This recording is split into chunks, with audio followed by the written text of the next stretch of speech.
இந்த ஆட்சியில் பங்கு இந்த மாதிரியான விஷயங்களை முன்னிறுத்தி மக்கள் நல கூட்டணி மாதிரியான இன்னொரு எக்ஸ்பெரிமெண்ட்டுக்கு விசிக தயாராகும். மக்கள் நல கூட்டணி வந்து கழிச்சு போட்டவங்கலாம் வந்தது. விஜயகாந்தி ஏமாந்துட்டாப்புல, வேலைக்காக அது தோத்து போனவங்க நீ கழிச்சு போட்டவங்களெல்லாம் ஒரு அணி வச்சாங்க.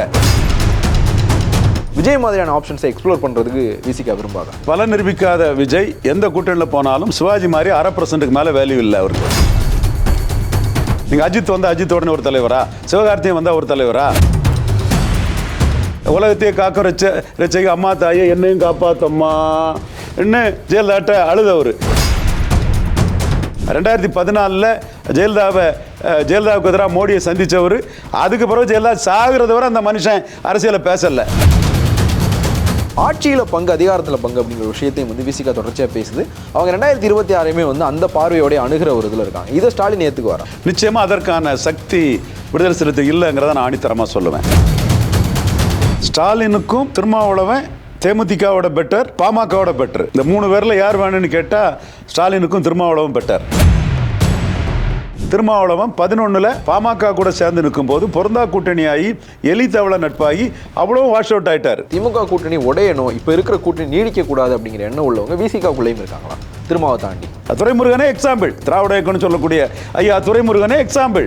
நான் வெளிப்படையாகவே சொல்கிறேன், KP முனிசாமியோடலாம் சேர்ந்து பண்ணது என்ன அரசியல்? ஜாதி அரசியல் துரைமுருகனோடது. அதிமுக இந்த இடத்துல வந்து ஒரு வாய்ப்பை தவற விட்டுருச்சோ அப்படின்னு அர்த்தம். எடப்பாடி ஃப்ரே ஃபேஸ் காட்டுறாருன்னா திருமாவளவனை நம்பல. வின்னிங் ஆப்ஷன் வந்து தொல் திருமாவளவனுக்கு இல்லவே இல்லை. இதுதான் திமுக அணி மட்டும்தான் வின்னிங் ஆப்ஷன். இதில் மட்டும்தான் அவர் வின் பண்ண முடியும். அவர் ஒன்றும் டிசைடிங் ஃபேக்டர்னு ஒன்றும் அவர் நிரூபிக்கல. திமுக காங்கிரஸே 40% வாக்கு வருது. மதிமுக தெளிவாக இருக்கிறாங்க, CPM CPI தெளிவாக இருக்கிறாங்க. விடுதலை சிறுத்தைகள் மட்டும் வெளியே போய் தண்ணீர்லேருந்து விழுந்த மீன் மாதிரி துடிச்சு சாக வேண்டிய சூழ்நிலை வந்துடும்.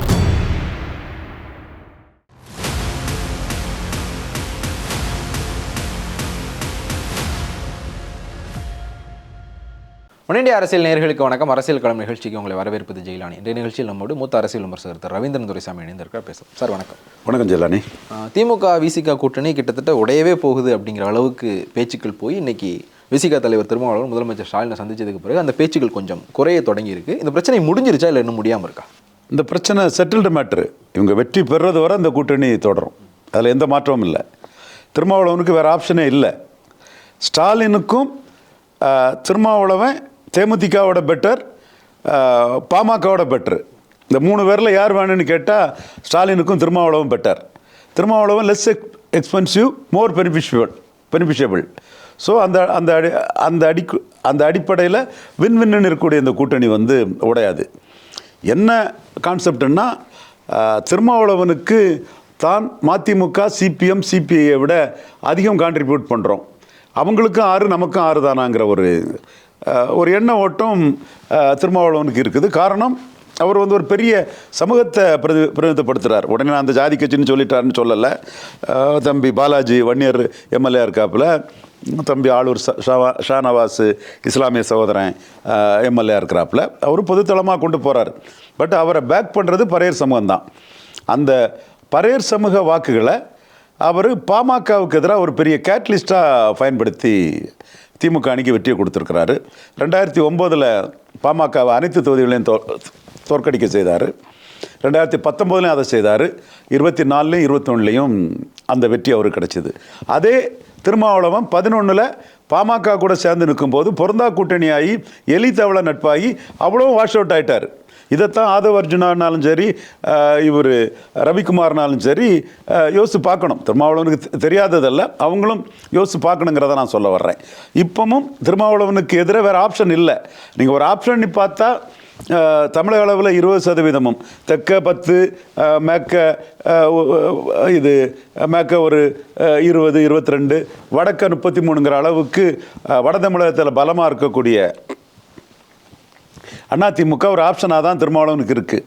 ஆனால் அதிமுக ஆப்ஷன் திருமாவளவனுக்கு பாமக கூட எலி தவளை நட்பாகி பொருந்தா கூட்டணியாகி தமிழறிஞர்கள்லாம் என்ன தான் குறை சொன்னாங்க. வன்னியரும் பறையரும் ஒன்று சேர இருக்கிறத கலைக்கோட்டத்துக்கு அண்ணன் ரவீந்திரன் துரைசாமி கெடுக்கிறான். தென் மாவட்டத்தில் இருந்து இங்கே வன்னியர் பறையர் ஒற்றுமையை கெடுக்கிறான். இவன் என்ன சொன்னாங்க? நான் களத்திலிருந்து வந்தவன், நான் தென் மாவட்டக்காரனாக இருக்கலாம், வட தமிழகத்தில் உள்ள ஒவ்வொரு இடமும் களமும் எனக்கு தெரியுங்கிறது டாக்டர் ராமதாஸுக்கு தெரியும். அப்போ மக்கள் மனநிலை இங்கே எப்படி இருக்குங்க நமக்கு நன்றாகவே தெரியும்.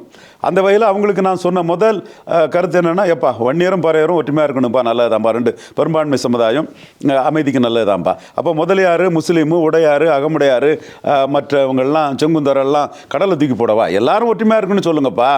நீங்கள் ரெண்டு பேரும் ஒற்றுமையாக இருந்து மற்ற சமூகங்களோட எம்பி எம்எல்ஏ காலி பண்ணதுக்காக சொல்கிறீங்கிறத நான் அந்த காலகட்டத்திலே சொல்லுவேன்.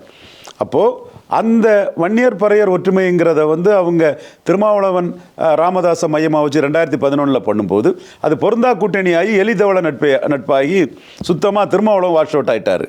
அதே ஒரு நிலைமை தான் இன்னைக்கு அதிமுக சிபி சண்முகம், கேபி முனுசாமி, வீரமணி, அன்பழகன், சொரத்தூர் ராஜேந்திரன், துரைக்கண்ணு குடும்பம், சம்பத்து, அருள்மொழித்தேவன், எக்ஸெட்ரா இந்த 10.5% இந்த கட்சி இந்த அடிப்படையில் உள்ள வன்னியர் ஓட்டை வச்சிருக்கக்கூடிய அதிமுக கூட திருமாவளவன் கூட்டணி போனாலும் அவருக்கு 10 வருஷ அரசியல் வீணாக போயிடும்.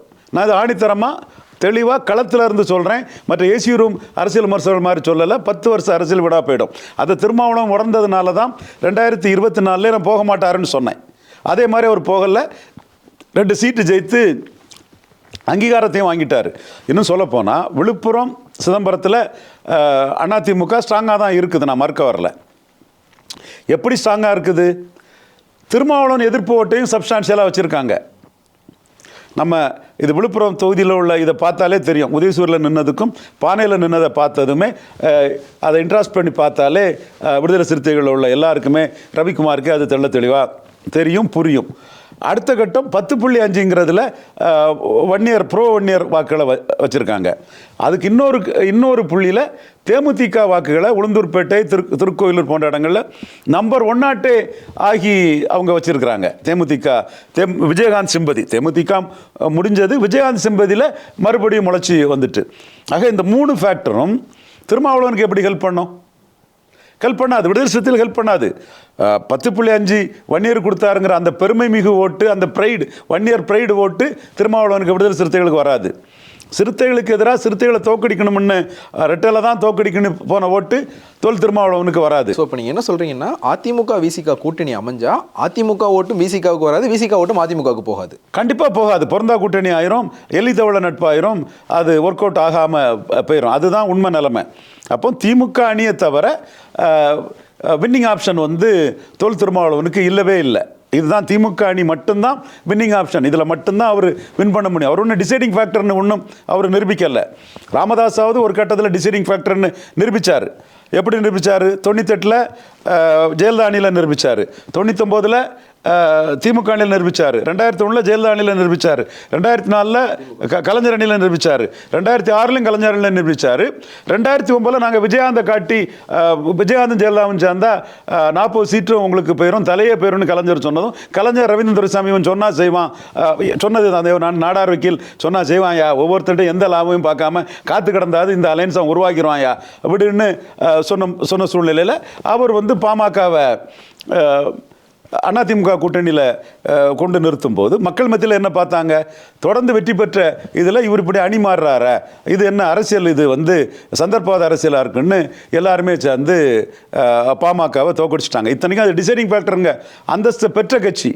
ஜெயலலிதாட்டையும் சேர்த்திருக்காங்க, கலைஞரையும் சேர்த்திருக்காங்க. ஐயான்னு 2 வரும் கொஞ்சம் கெஞ்சாத குறையா கொஞ்சின காட்சியும் நம்ம பார்த்தோம், ஐயான்னு. அதனால தான் விஜயகாந்தே 2 வரும் ஐயான்னு சொன்னதை பிடிக்காத சமூகங்களையும் பிடிக்காதவங்களை வச்சு தான் விஜயகாந்தே அரசியல் சக்தி அங்கே எழும்பி வந்தார். திருமாவளவன் அப்படி அல்ல. திருமாவளவன் வந்து பாமகவுக்கு எதிராக ஒரு நெகட்டிவ் போலரைசேஷனில் 2009 அனைத்து சீட்டையும் திமுக தோக்கடிச்சு கொடுத்தாரு. 2019 அனைத்து சீட்டையும் தோக்கடிச்சு கொடுத்தாரு. 2021 அந்த சேலம் தர்மபுரிப்பட்டில் விளாட கவுண்டர் ப்ளஸ் வன்னிய கவுண்டரில் திருமாவளவனால் ஒன்றும் பண்ண முடியல. மற்ற பகுதிகளில் விளாட கவுண்டரும் வன்னிய கவுண்டரும் 2 ஜாதி இருக்கக்கூடிய இடத்துல பறையர் ஓட்டை வச்சு திருமாவளவனால் ஒன்றும் பண்ண முடியல. மற்ற பகுதிகளில் திமுக தனி மெஜாரிட்டி வர்றதுக்கு திருமாவளவனுக்கு வாக்குகள் வந்து பெரிய அளவு ஹெல்ப் பண்ணிச்சு. இப்பவும் ஹெல்ப் பண்ணிச்சு, திமுக வந்துடுச்சு. ஆனால் இப்போ ஆய்ந்து பார்த்தா 19-21 அளவுக்கு விடுதலை சிறுத்தைகள் வாக்குகள் 24 ஹெல்ப் பண்ணலை. வெற்றி பெற்றுட்டாங்க, ஹெல்ப் பண்ணலை. இது வந்து திருமாவளவனுக்கு தெரியுமா தெரியாதோ, ஸ்டாலினுக்கு தெரியும். என்றாலும் ஸ்டாலின் திருமாவளவனை ஏன் முக்கியமான சக்தியாக பார்க்குறாருன்னா, ராமதாஸ் அதிமுக கூடயும் போயிடலாம். கடைசி நேரத்தில் ராமதாஸுக்கு வின்னபிலிட்டியை ஓரளவு சேலம் தருமபுரி பெல்ட்டில் அது கொடுக்கக்கூடிய லெவலில் இருக்கிறது அதிமுகன்னு அவர் கருதலாம். அப்போது அதிமுக பாமக அலையன்ஸ் வந்து ரூல்ட் அவுட் அல்ல, ஒரு வேளையில் வரலாம். ஏன்னா அது பாமகவுக்கு சீட் கன்வெர்ட்டிபிலிட்டி ஏற்படுத்தி கொடுக்கலாம். அந்த நம்பிக்கையில் வந்து பாமக அங்கே போனால் திருமாவளவன் கண்டிப்பாக மு.க. ஸ்டாலினுக்கு வேணும். ஸோ ஸ்டாலின் வந்து கலைஞரை விடவும் கலைஞர் தவறுகள் வந்து பாடம் படித்த நிதானமான நுண்ணறிவு கொண்ட அரசியல்வாதி. நான் இதைத்தான் சொல்லிட்டு இருக்கேன், இதைத்தான் ஸ்டாலின் செய்வாருங்கிறதையும் நான் ஆணித்தரமாக சொல்லியிருக்கேன். 2024 அதுதான் நடந்தது, 19 நடந்தது, 21 நடந்தது, நாளைக்கு 26 அதான் நடக்க போகுது. எல்லாரும் என்னென்னலாம் சொன்னாங்க. இன்னைக்கு கலைஞர் இன்னைக்கு மு.க. ஸ்டாலின் இடத்துல ஜெயலலிதாவோ கலைஞரோ இருந்தால் திருமாவளவனை இப்படி அங்கீகரித்து, அவர் திருமாவளவனை யூட்டிலிட்டி அங்கீகரித்து, அவர் சமூகத்தின் பலத்தை அங்கீகரித்து, என்னோட 2 சீனியர் லீடர்ஸு சகோதரர் டி.கே. இளங்கோவன், ஆர்.எஸ். பாரதி 2 பேரையும் நான் அனுப்பி வைப்பேன்னு சொல்லுவாரா? அந்த 2 பேரையும் அனுப்பி வச்சு அந்த மாநாட்டில் மூலமாக ஸ்டாலின் எதிர்ப்பாளர்கள் திமுக அணி உடையுதுன்னு சொன்ன அந்த பலூனை டக்குன்னு ஒரு 2 ஊசியை வச்சு, ஒன்று டி.கே. இளங்கோவன், ஒன்று ஆர்.எஸ். பாரதின்னு ஊசி வச்சு குத்தி முடிச்சுட்டு போயிட்டார. அப்போ எந்த அளவுக்கு பார்க்குறாரு? குறைஞ்ச சீட்டு நிறைஞ்ச லாபம் திருமாவளவங்கிறதுல ஸ்டாலின் இருக்கிறாரு. தேமுதிகவை கொண்டு வர முடியும், இவரை தள்ளிக்கிட்டு தேமுதிக கொண்டு வர முடியும். ஆனால் தேமுதிக அன்னைக்கு அதிமுக அலையன்ஸ்லேயே வந்து 6% கான்ட்ரிபியூட் பண்ணதாட்டு கிளைம் பண்ணுறாங்க. இது தென்காசியில் ரெட்டலைக்கு டெபாசிட் வர காரணம் ஸ்ரீலிபுத்தூர், ராஜபாளையம், சங்கரங்கோயில், விஜயகாந்த் சிம்பதி ஓட்டுங்கிறாங்க. இங்கே ரெட்டலைக்கு தூத்துக்குடியில் வர்றது காரணம் விளாத்திக்குளம், வட்டப்படாரம், கோயில்பட்டி ஓட்டுங்கிறாங்க. திருக்கோயிலூர், உளுந்தூர்பேட்டையில் ஏறி போகிறதுக்கு நாங்கள் காரணங்கிறாங்க. நாமக்கல்லில் பங்களிப்பு இருக்குங்கிறாங்க. விஜயகாந்த் 2009 2006 எடுத்த நல்ல வாக்கெடுத்த ஏரியாக்களில் தான் அதிமுக ரெட்டலை வாக்கெடுத்திருக்குன்னு அந்த கிளைம் அவங்க வைக்கிறாங்க. அப்போது திருமாவளவனோட இன்னைக்கு ஸ்டேட்டஸ்கோ பொசிஷனை தாண்டி திருமாவளவனை தள்ளிக்கிட்டு தேமுதிக கொண்டு வரணும்னு சொன்னால் காஸ்ட்லி அஃபேர், சீட்டு அதிகம் கொடுக்க வேண்டியது இருக்கும். திருமாவளவனை தள்ளிக்கிட்டு பாமக கொண்டு வரணும்னு சொன்னால் அதுவும் பாமக வந்து 23 சீட்டு 31 சீட்டெல்லாம் காஸ்ட்லி, திமுக வெரி காஸ்ட்லி, அதை விடவும் காஸ்ட்லி. அப்போ திமுக வந்து என்ன பார்க்குறாங்கன்னா லெஸ் எக்ஸ்பென்சிவ், மோர் பெனிஃபிஷியபிள். இதுதான் துரைமுருகன் வந்து 2024 திருமாவளவனை கலத்தி விட்டுட்டு ராமதாஸை கொண்டு வரணும்னு சொன்னோம். அப்போவே துரைமுருகனுக்கு ஜாதி அரசியல் ஒன்றும் எடுபடாது. அந்த ஜாதி அரசியலில் அவர் 4 பேரை சேர்ந்து கூடி கும்மாளம் அடிக்கலாம். பட் ஸ்டாலின் தன் நஷ்டத்துக்கு துரைமுருகனுக்கு ஜாதி அரசியலை என்டர்டெயின் பண்ண மாட்டார். பட் துரைமுருகனும் ராமதாஸும் சேர்ந்து இருக்கிறதுல ஒரு வெள்ளூர் சீட்டில் பாமகக்காரங்க ஓட்டு போட்டு உதயசூரியனில் கதிரானந்த் ஜெயித்தார். It is good for Stalin, அது யாரும் வேண்டான்னு சொல்ல மாட்டாங்க. பட் என்னதான் துரைமுருகன் சொன்னாலும் நஷ்டப்படத்துக்கு ஸ்டாலின் ஒரு முடிவு எடுக்க மாட்டாருன்னு துரைமுருகன் வந்துட்டாரு அது இதுலாம் ஊடகத்தில் சொல்லும்போது நடக்காதுங்க. லாபத்தை தான் அரசியல்வாதி பார்ப்பாங்க. இன்னும் சொல்ல போனால் பழைய சென்டிமெண்ட் பொலிட்டிக்ஸ் ஸ்டைலை தாண்டி கார்பரேட் ஸ்டைல் அரசியல் இன்னைக்கு ஓடுது. அப்போ லாப நஷ்ட கணக்குங்கிறது வந்து ரொம்ப துல்லியமாக மெட்டீரியலாக இன்னைக்கு ஓடுது. நீ கம்பெனி இதெல்லாம் எப்படி நடக்குது, என்ன நடக்குது, எப்படிப்பட்ட எம்ப்ளாயிஸ் அவங்க வச்சுக்கிடுவாங்க, அவங்க என்ன அளவுக்கு அவங்க கான்ட்ரிபியூட் பண்ணுறாங்களோ அது தக்கனதான் பார்ப்பாங்கலாம். எல்லாருக்குமே தெரிஞ்ச கார்பரேட் கல்ச்சர் தான். அரசியலுக்குள்ள அந்த கல்ச்சர் இருக்கும்போது குறைஞ்ச சீட்டு நிறைஞ்ச லாபங்கிற திருமாவளவனை விட்டுறாண்டாங்கிறதுக்காக தான் மு.க. ஸ்டாலின் வந்து ரொம்ப ப்ரூடண்டாக அன்னைக்கு இந்த இதை பண்ணியிருக்காரு. திருமாவளவனும் வேற ஆப்ஷன் இல்லைன்னு இதில் இப்போ நீங்கள் சொல்கிற அந்த குறைஞ்ச சீட்டு நிறைய லாபம் அப்படிங்கிறது திமுக பாயிண்ட் ஆஃப் வியூ கரெக்ட். அவங்களுக்கு வந்து அது இந்த 3 தேர்தலுக்குமே ஓகேவாக இருந்தது. 2019 2 சீட்டு, 2021 6 சீட்டு, 2024 2 சீட்டு அப்படிங்கிறது. இப்போது விசிக ஒரு அங்கீகரிக்கப்பட்ட மாநில கட்சியாக மாறி இருக்கு. திருப்பி அந்த 6 சீட்டுக்குள்ளே விசிக வந்து சுருக்க முடியுமா? நீங்கள் சொல்கிற இன்னொரு பாயிண்ட்டும் கரெக்ட். திருமாவளவன் என்ன நினைக்கிறாருன்னா கம்யூனிஸ்டுகளை விடவும் மதிமுகவை விடவும் விசிக பலமானதுன்னு நினைக்கிறேன். அது உண்மையும் கூட. களத்தில் வந்து இந்த கட்சிகளுடைய செயல்பாட்டை விட விசிகாவினுடைய செயல்பாடு அதிகம் அப்படிங்கும்போது அந்த 6 சீட்டுக்குள்ளே விசிகாவை சுருக்கிறது திருமாவளவனுக்கு லாபமான ஒன்றா இருக்குமா? இதை நம்ம ஸ்ட்ரிக்டாக பார்த்தா டேட்டா வந்து 0.9% வாக்கு எடுத்திருந்தார் அண்ணன் வைகோ. 0.7% வாக்கு தான் இவங்க விடுதலை சிறுத்தைகளை எடுத்திருந்தாங்க 2016 தனிச்சு இருக்கும்போது மக்கள் நல கூட்டணி. ஆனால் நான் உறுதியாக சொல்கிறேன், 3 எலெக்ஷன்லையும் விடுதலை சிறுத்தைகளை கான்ட்ரிபியூஷன் நெகட்டிவ் போலரைசேஷனில் பாமகவுக்கு எதிராக அதிகம்னு தெளிவாக தெரியுது. ஆனால் ஸ்டேட்டஸ்கோவை மாற்றினா அது கூட்டணியில் உள்ள மற்ற கட்சிகளுக்கு வந்து மன வருத்தத்தை கொடுக்கும். இவங்க வந்து ஒரு லா ஆஃப் எஸ்டாப்பல் படி ஒரு இதை வந்து அவங்க அக்செப்ட் பண்ணிட்டாங்க. அந்த நாம்ஸ் படியே போகுது. இப்போ ராகுல் காந்தி கூட கடைசியாக என்ன கேட்டார், எங்களுக்கு ஸ்டேட்டஸ்கோ சீட்டை தந்துருங்க, அசம்பிளி நாங்கள் ஸ்டேட்டஸ்கோவுக்கு வந்துடுறோம், நாங்கள் ஒன்றும் உங்கள்கிட்ட அரசியல் பண்ண மாட்டோம்னாப்பில். அதே மாதிரி தான் இன்றைக்கி சைக்கிள் ஓட்ட வாரீங்களான்னு கேட்டு நாங்கள் அரசியல் பண்ணலை, ஸ்டேட்டஸ்கோன்னு சொல்லிட்டாப்பில். இப்போ காங்கிரஸே ஸ்டேட்டஸ்கோன்னு சொன்ன பிறகு எல்லாரும் ஸ்டேட்டஸ்கோவுக்கு தான் போவாங்க. அந்த ஸ்டேட்டஸ்கோவை தாண்டி எங்களுக்கு எங்களுக்கு அதிக பலம் இருக்குது, அதிக கான்ட்ரிபியூட் பண்ணுறோங்கிற அந்த கொஸ்டினை எழுப்பக்கூடிய உரிமை திருமாவளவனுக்கு இருக்குது. ஆனால் ஸ்டேட்டஸ் கோவாட்டே ஒரு அணி போகும்போது ஒருத்தருக்கு மட்டும் உயர்த்திக்கிட்டு மற்றவங்களுக்கு எப்படி உயர்த்த முடியுங்கிறது மற்றவங்களை எப்படி உயர்த்தாமல் விட்டுற முடியுங்கிறது கேள்விக்குறியாயுது. இப்போ என் பார்வையில் திருமாவளவனுக்கு கான்ட்ரிபியூஷன் அதிகங்கிறது என்னோட பார்வை. அதை மதிமுக ஒத்துக்குவாங்களா, சிபிஎம் ஒத்துக்குவாங்களா? எங்களுக்கு கிரெடிபிலிட்டி இருக்குது, பாஜக எதிர்ப்பில் எங்களுக்கு நம்பகத்தன்மை இருக்குது, நாங்கள் இருக்கனால தான் கிறிஸ்டின் முஸ்லீம் ஓட்டு வருதுங்கிறத 2 கம்யூனிஸ்ட் லீடர்ஸும் கிளைம் பண்ணுனா அது நியாயமான கிளைம் தானே. அதே மாதிரி அண்ணன் வைகோ வந்து தென் மாவட்டங்களில் தேனி, திருநெல்வேலி வடக்கு, விருதுநகர் இந்த ஏரியாவில் எங்களுக்குள்ள வாக்குகள் தான் உங்களுக்கு காப்பாற்றுது, அந்த அளவுக்கு எங்களுக்கு அங்கே இன்ஃப்ளூயன்ஸ் இருக்குது, மேற்கு பகுதியில் எங்களுக்கு வாக்கு இருக்குன்னு அவர் கிளைம் பண்ணாலும் அதை மறுத்துற முடியாதுல்ல. இது ஒரு சமூகம் சார்ந்து வெளிப்படையாக தெரிகிறதுனால எல்லாருமே இதை வந்து அக்செப்ட் பண்ணிட்டு பேசுகிறாங்க. பட் ஏற்கனவே நீங்கள் 2-2 6-6ன்னு அக்செப்ட் பண்ணியிருக்கீங்களே, அதை எப்படி மாற்றிட முடியும்? அதில் ஒன்றும் பெரிய மாறுதல் வரும்னு நான் நினைக்கல.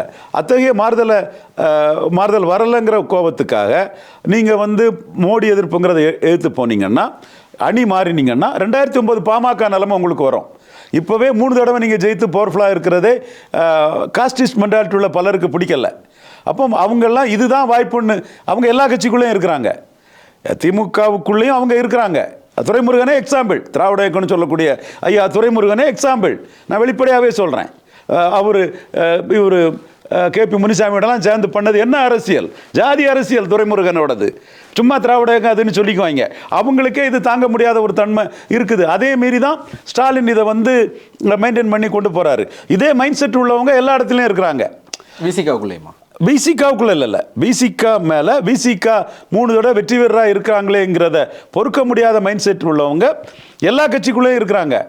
அப்போது ஒரு அணி மாறிச்சுன்னா அணி மாறுறது தான் வழக்கம்னு சொல்லி அதையே ஒரு சாக்கா வச்சு நீலலோகிதாசன் நாடாரை ட்ரிவாண்ட்ரத்தில் சார்ல்ஸ் நாடாரை வச்சு தோற்கடித்தது மாதிரி, பாமகவை 2009 தோற்கடித்த மாதிரி விடுதலை சிறுத்தைகளை பிற ஜாதிகள் வந்து அதை ஏற்றுக்காமல் தோற்கடிக்கக்குள்ள வாய்ப்புகள் தான் மிக அதிகம். பொருந்தா கூட்டணி ஆகும், அணி மாறுறதில் உள்ள அந்த நெகட்டிவ் வரும், பலமும் அதிமுகவுக்கு இல்லை. இந்த சூழ்நிலை நெகட்டிவாக இருக்குது. இதில் கிறிஸ்தவ முஸ்லீம்கள் வாக்கு வந்து விடுதலை சிறுத்தைகள் அந்த இடத்துல நின்னாலும் சரி, பாமக நின்னாலும் சரி, தேமுதிக நின்னாலும் சரி, மோடி எதிர்ப்பில் அவங்க யார் நிற்கான்னு பார்க்காம அதை போட்டுருவாங்க கிறிஸ்டின் முஸ்லீம்ஸ் ஓட்டு.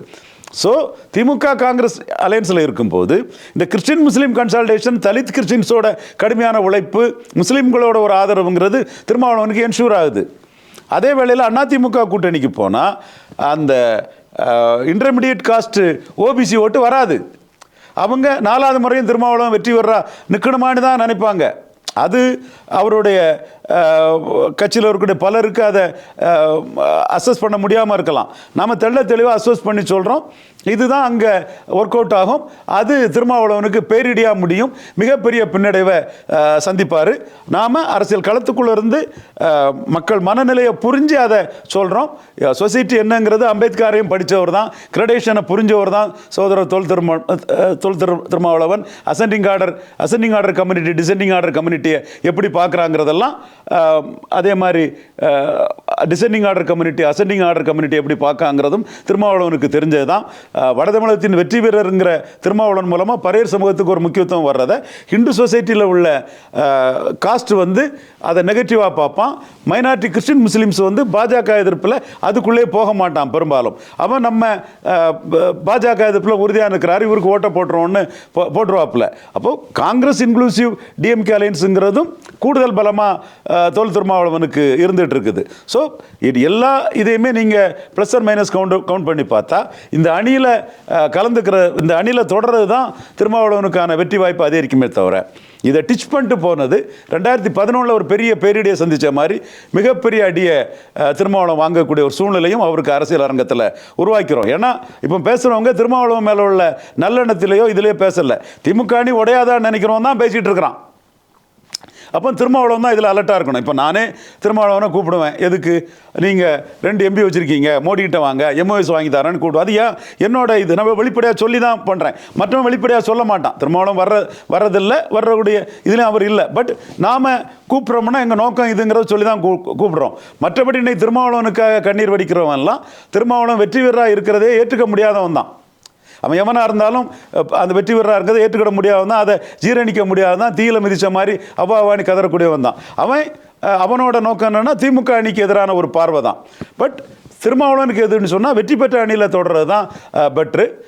அப்கோர்ஸ் அவருக்கு கிளைம் ஜாஸ்தியாக இருக்கலாம், அதுக்கு ஸ்டாலின் அவரும் முடிவு பண்ண வேண்டியது. நான் அந்த விசிகாவுக்குள்ளேயுமா அப்படிங்கிற கேள்வியை அந்த கேள்வி தப்பான இடத்துல கேட்டேன். நீங்கள் சொன்னீங்க இல்லையா, திமுக கூட்டணி உடையணும் அப்படின்னு நினைக்கிறவங்க தான் திருமாவளவனுக்காக இப்படி பேசிக்கிட்டு இருக்காங்க. திமுக கூட்டணி உடையணும், இப்போ இருக்கிற கூட்டணி நீடிக்கக்கூடாது அப்படிங்கிற எண்ணம் உள்ளவங்க விசிகாவுக்குள்ளேயும் இருக்காங்களா திருமாவை தாண்டி?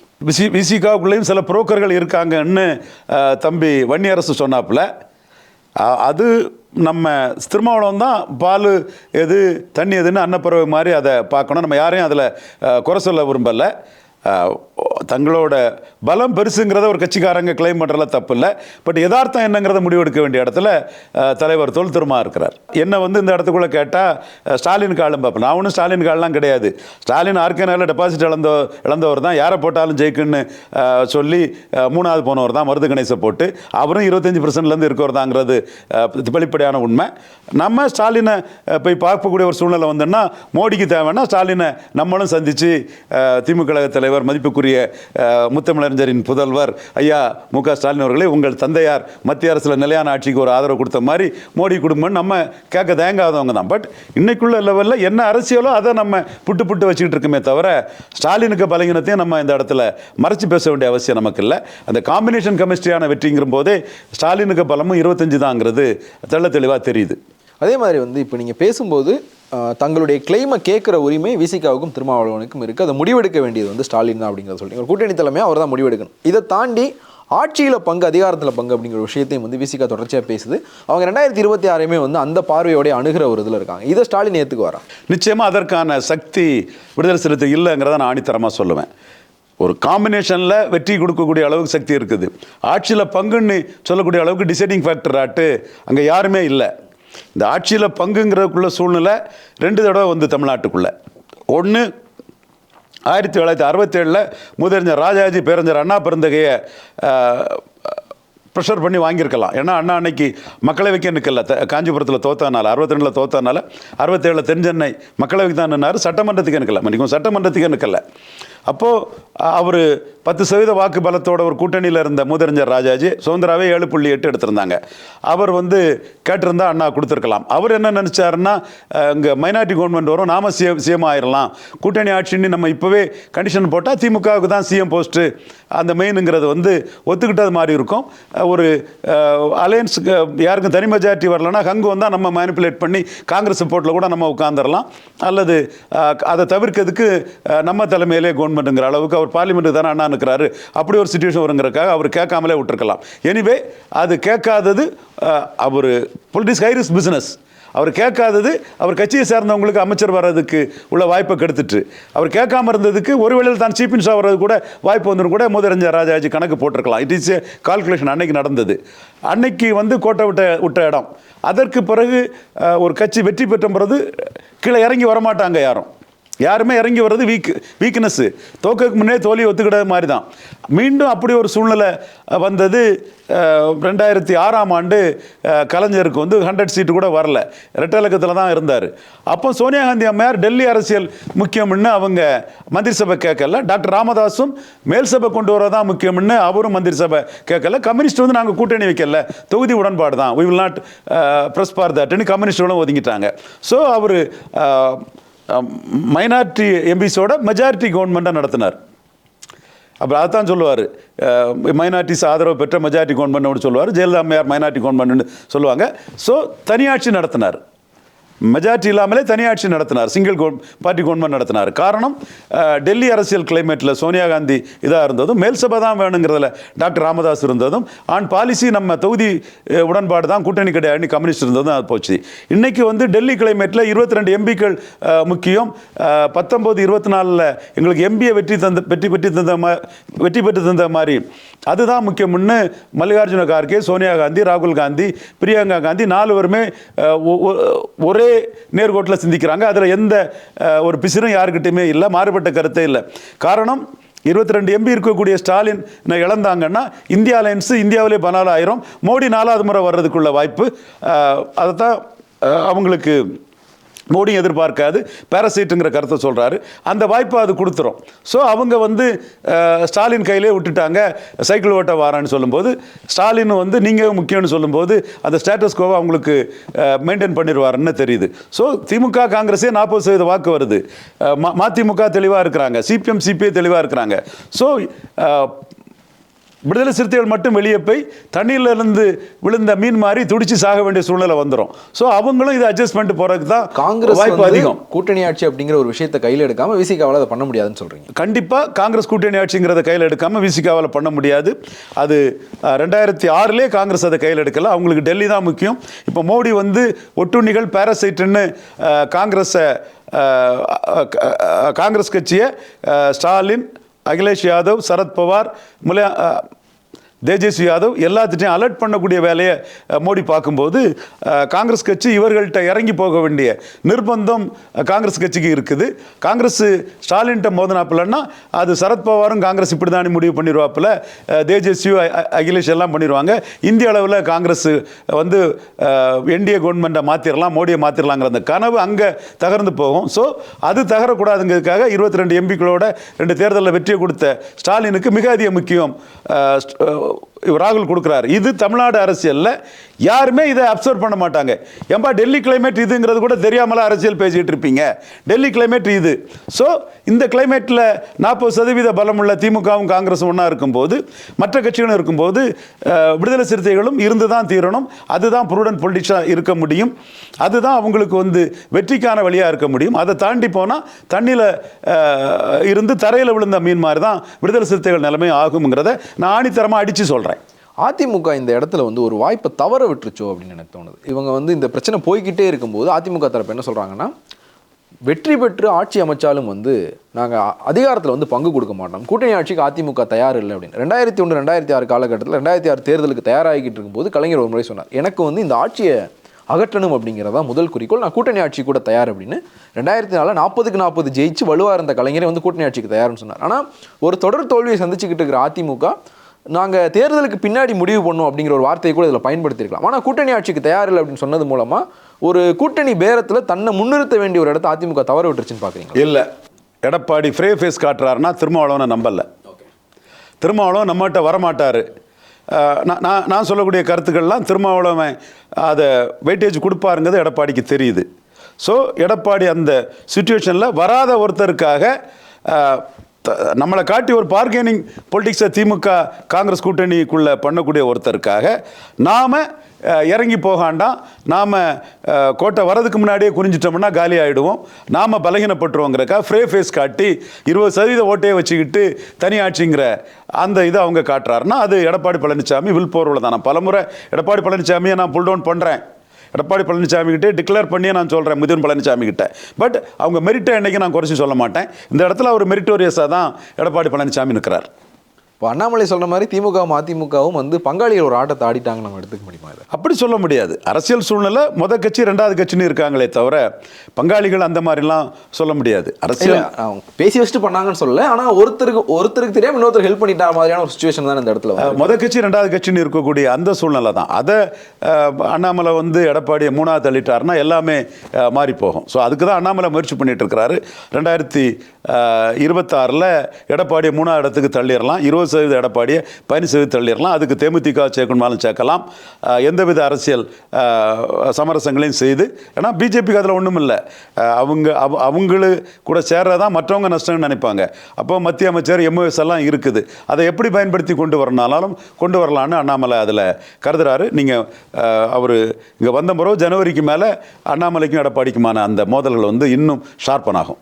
இந்த ஆட்சியில் பங்கு இந்த மாதிரியான விஷயங்களை முன்னிறுத்தி மக்கள் நல கூட்டணி மாதிரியான இன்னொரு எக்ஸ்பெரிமெண்ட்டுக்கு விசிக தயாராகுமா? தேர மாட்டாங்க.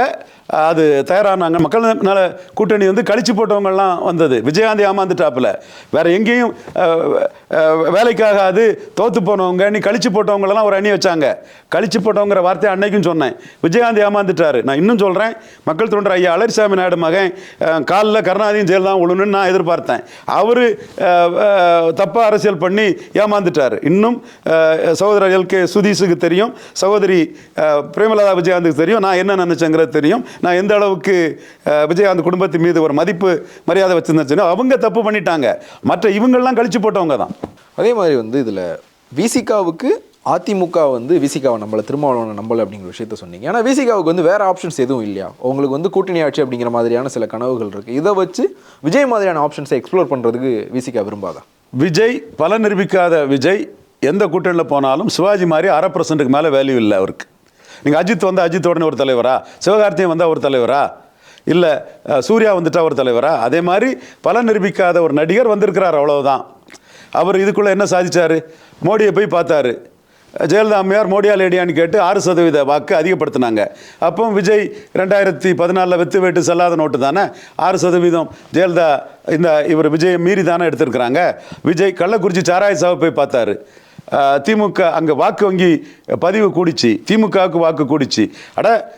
விஜய் வந்து கள்ளக்குறிச்சி சாராய சாவுக்கு வந்துட்டார். நம்மெல்லாம் விஜய் ரசிகர்கள், விஜய் அபிமானிகள். நோட்டாவுக்கு ஓட்டா போட்டு விஜய்க்கு செல்வாக்க காட்டணும்னு எவனாவது விக்கிரவாண்டியில் நினைச்சாப்பு இல்லையா? நோட்டாவுக்கு ஓட்டு முன்னோட குறைவு. அப்போ இந்த 3 பாயிண்டிலே விஜயோட கள்ளக்குறிச்சி விசிட்டுக்கு மக்கள் மத்தியில் எதுவுமே இல்லைன்னு ஆகிப்போச்சு. 2014 ஜெயலலிதாவுக்கு எதிராக மோடியை சந்தித்தவர். அதுக்கு பிறகு ஜெயலலிதா சாகிறத வரை அந்த மனுஷன் அரசியலை பேசலை. அப்போ அவர் சந்தர்ப்பவாத அரசியல் பண்ணுறாரு. உலகத்தையே காக்கும் ரச்சைக்கு அம்மா தாயே என்னையும் காப்பாத்தம்மா இன்னும் ஜெயலலிதாட்ட அழுதவர். கமலஹாசனுக்காக ராஜ்நாத் சிங் ப்ரெஸ் மீட் கொடுத்ததும் அது ரத்தம், கமலஹாசனுக்கு ரத்தம், சுதந்திர போராட்ட ரத்தம் நின்றுச்சு. ஜெயலலிதா இறங்கி வந்து கமலஹாசனுக்காக ப்ரெஸ் மீட் கொடுத்தாங்க.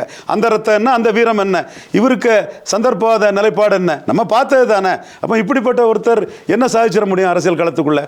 முதல்ல அவர் பவன் கல்யாண் மாதிரி பலத்தை நிரூபிக்கணும், விஜயகாந்த் மாதிரி பலத்தை நிரூபிக்கணும், கமலஹாசன் மாதிரி பலத்தை நிரூபிக்கணும். அதுக்கு 214 அவர் கேண்டிடேட் போட்டு தான் தீரணும். பலம் நிரூபிக்காத ஒரு பின்னாடியோ அல்லது அவரை சபார்டினேட்டாட்டோ பலம் நிரூபித்தவங்க யார் சேர்ப்பாங்க? அப்படி சேர்த்தா take it or leave it ஆஃபர்னு ஏதோ ஒரு பேரளவில் ஒரு அடையாளத்துக்கு தான் கொடுப்பாங்களே தவிர அதை தாண்டி விஜய் யாரும் மதிக்க போகிறதில்ல. இன்றைக்கி சினிமா நடிகருங்கிறனால தினத்தந்தி கெட்டிங் போடலாம். பட் யதார்த்த களம் வரும்போது பலம் நிரூபிக்காத ஒருத்தருக்கு என்ன மரியாதைங்கிறத விஜய் புரிஞ்சுக்குவார். ஜானகி அம்மையார் பலம் நிரூபிக்காத சிவாஜிக்கு 50 சீட்டு கொடுத்து சிவாஜியும் வீணாப்பை ஜானகி அம்மையாரும் அடி வாங்கி போன கதையை நம்ம பார்த்தோம். அதே மாதிரி பலம் நிரூபிக்காத விஜயை எடப்பாடியே மதிச்சா கூட அவருக்கு பலகீனமாக தான் அது கருதப்படும். விஜயினுடைய அரசியலை வட மாவட்டங்களில் பயணித்து நான் பார்த்த வகையில் வந்து விஜயகாந்த் எங்கேருந்து பூமாயி வந்தாரோ அதே இடத்துலேருந்து விஜயும் பூமாயி வராரோ? இல்லை, விஜயகாந்த் வரும்போது 3வது தலைவராக இருந்தார். கருணாநிதி ஜெயலலிதாவும் ஐயான்னு ராமதாஸுக்கு முக்கியத்துவம் கொடுத்ததில் பலருக்கும் கோபம் இருந்தது. அது 3வது தலைவராக விஜயகாந்த் பூமாயி வந்தார். விஜய் 5வது தலைவராக வரார். அப்போ உங்களுக்கு அந்த இடம் வந்து 2 பேர் இல்லை, 3வது ஆள் 4வது ஆள் பில்லப் பண்ணிட்டாங்க. இவர் 5வது வரார். இது புரியல. விஜயகாந்த் வந்து மார்க்கெட் இழந்து வந்தார் கஜேந்திரா. இன்னைக்கு விஜய்க்கு மினிமம் கேரண்டி சூப்பர் தான் தமிழ்நாட்டுக்குள்ள. ரஜினிக்கு அடுத்து ஆடியன்ஸ் பலமும் மினிமம் கேரண்டியும் விஜய்க்கு தான் இருக்குங்கிறது வெளிப்படையான உண்மை. இது கோட் படமே மினிமம் கேரண்டி படம் தான், பீஸ்ட் மினிமம் கேரண்டி படம் தான், வாரிசு மினிமம் கேரண்டி வெற்றி படம் தான், லியோ விஜய் பிளஸ் லோகேஷ் கனகராஜில் பெரிய படமாக வந்தது. மற்ற எல்லா படமும் ஒரு தெளிவான மினிமம் கேரண்டியில் விஜய் போயிட்டு இருக்கக்கூடிய ஒரு சக்ஸஸ்ஃபுல் ஹீரோ தான். விஜயகாந்த் வரும்போது கஜேந்திரா தான் அவருக்கு படமாக இருந்தது. ஆனால் அவர் அடினா அடிக்கிறதுக்கும் வெட்டுனா வெட்டுறதுக்கும் குத்துனா குத்துறதுக்கும் உனக்கு ஆள் இருக்கும்போது எனக்கு ஆள் இருக்கக்கூடாதுன்னு ரஜினிகாந்த் சூப்பர் ஸ்டார் ரஜினிகாந்த் தோத்த இடத்துல ராமதாஸ் கிட்ட போர் புரிஞ்சு அவர் களத்துக்குள்ளே நின்னார். வட தமிழகத்தில் எழும்பினார். 3வது தலைவராக அவர் நின்னார். கன்னியாகுமரி டிஸ்ட்ரிக்டில் அவர் ஏன் எழும்பலைன்னா 3வது பாஜக இருந்தது. டீப் சவுத்தில் ஏன் எழும்பலைன்னா 3வது கிருஷ்ணசாமி இருந்தாப்புல, இது அம்பாசமுத்திரில் என்ன ஒரு நாராயணன் இருந்தாப்புல, ஒரு சில இடங்களில் பார்வர்ட் பிளாக் இருந்தது. இவங்க 3வது ஒரு 30 தொகுதியில் மற்ற கட்சிகள் இருந்த இடத்துல விஜயகாந்துக்கு ஓட்டே இல்லை, 4%. ஆனால் 3வது யாரும் இல்லாத திருமங்கலத்தில் 16%. சாத்தூர், விருதுநகர், கோயில்பட்டி இங்கெல்லாம் 10%க்கு மேலே அவர் எழும்பி போகிறார். ஸோ 3வது வேற யாரும் இல்லாத ஒரு வேக்கம் இருந்தது தான் விஜயகாந்துக்கு ஒரு கூடுதல் பலமாட்டம் இருந்தது. அதே போல் கமலஹாசன் தினகரன் வரும்போதும் அந்த இடத்துக்குள்ள திமுக அணி, அதிமுக அணி, பாஜக அதிமுக அணி தாண்டி 3வது 3 பேர் இருந்தாங்க. 3 பேர் இருந்த ஒரு சூழ்நிலையில் கமலஹாசன் வந்து தென் சென்னையில் 3வது வந்துட்டார். பிராமின்ஸு, உருது முஸ்லீம்ஸு, வட இந்தியர்கள், Saurashtra, Telugu Chetty, upper caste, upper mentality caste, linguistic, இந்த இதில் கோயம்புத்தூர், வட சென்னை, தென் சென்னை, மத்திய சென்னை, ஸ்ரீபெரும்புதூர், மதுரையிலலாம் அவர் 3வது வந்தார். 10% மேலே எடுத்தார். அதே கமலஹாசன் வந்து அரக்கோணம், கன்னியாகுமரியெல்லாம் 1%, 1.5% எடுத்தார். தினகரன் 3வது வந்தார். திருச்சி, தஞ்சாவூர், ராமநாதபுரம், விருதுநகர், மதுரை, சிவகங்கையிலெல்லாம் 3வது வந்தார். அப்போ 3வது வர்றதுக்கும் ஒரு சமூக பின்னணி இருக்குது. வேறு யாரும் 3வது இல்லாத ஒரு சூழ்நிலை இருக்குது. இந்த இடத்துக்குள்ளே விஜய் வந்து இன்னைக்கு களத்துக்குள்ளே வரும்போது 5வது வாரார். 3வதுங்கிற இடத்துக்குள்ளே 2வது இருக்கக்கூடிய எடப்பாடியை பலகீனப்படுத்தலான்னு அண்ணாமலை இருக்கிறாரு. சீமான் ஒரு சில சமூகங்களின் முழுமையான ஆதரவோட அந்த சமூகங்கள் அவர் ஐடென்டிஃபை பண்ணி ஸ்டெப் பை ஸ்டெப்பாக மேலே போயிட்டு இருக்கிறாரு. இப்போ சீமான் வந்து விஜயோ, அதிமுகவோ, திமுகவோ, பாஜகவோ எடுக்க முடியாத ஒரு இஷ்யூ எடுத்திருக்கிறாரு. அருந்ததியர் உள்ளொதுக்கீடை அவர் எதுக்குறாரு. சரி தப்புங்கிறதெல்லாம் வேற விவாதத்துக்குரியது. அதுக்குள்ளே நாம் வரல. இப்போ நாகை திருவள்ளுவன் கூட கடுமையாக சீமானை ஏசி பேசிகிட்டு இருக்கிறாரு. அது சீமானுக்கு ஒரு லாபம்தான். நாகை திருவள்ளுவன் சகோதரோட அந்த இது அவர் செய்யோட நியாயத்தை சொல்கிறாரு. நாகை திருவள்ளுவன், நான் திருவள்ளுவனுக்கு நியாயத்தை நான் மறுத்து பேச வரல. பட் பொலிட்டிக்கல் இஷ்யூ சீமான் வந்து இந்த இது வந்து பறையர்களுக்கும் தேவேந்திர குல வேளாளருக்கும் அநீதினு வராரு. 3வது தலைவராக வரல. இந்த இஷ்யூவை எடுத்துகிட்டு அவர் வரும்போது இந்த இஷ்யூவில் எடப்பாடி அது நியாயங்கிறார். ஸ்டாலின் கொடுத்தாரு. பிஜேபி இவர் எல் முருகனை மத்திய அமைச்சராக்கி நியாயம்னு சொல்கிறாங்க. அகில இந்திய அளவிலையுமே சப் கேட்டகரைசேஷனுக்காக போகிறாங்க. அப்போ சீமான் இப்படிப்பட்ட ஒரு இதை எடுத்து நிற்கும் போது அவர் 3வது தலைவராக வரல.